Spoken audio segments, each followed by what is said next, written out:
Ọ bụrụ na ị na-eri nri na nrọ, meere m ihe a m chọrọ ịkụzi n'ụbọchị taa ka ị nwee ike nwere onwe gị. Iri nri na nrọ jọgburu onwe ya. Iri nri na nrọ na-ewere destiny mmadụ, akara aka mmadụ kwasaa, were ihe mmadụ ji akpata ego kwasaa. Ọ bụrụ na gị na mmadụ kpachaa nkata, ọ gbachie izu, ihe unu ga-eme before you know it, ọ dịghị surprise otu ihe niile si wegharịkọ.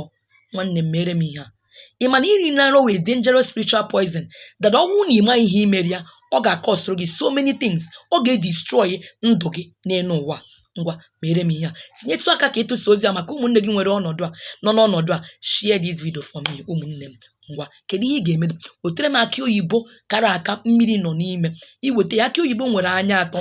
Mepeere m sọsọ ofu anya, gbapụta mmiri nọ n'ime akị oyibo ahụ, wụnye ya na kọp ma ọ n'efere. Iweta mmanụ nri 1 spoon, gbanye n'ime mmiri akị oyibo ahụ, tọọnụọ ya, kpee ekpere, ṅụọ ya na kpo.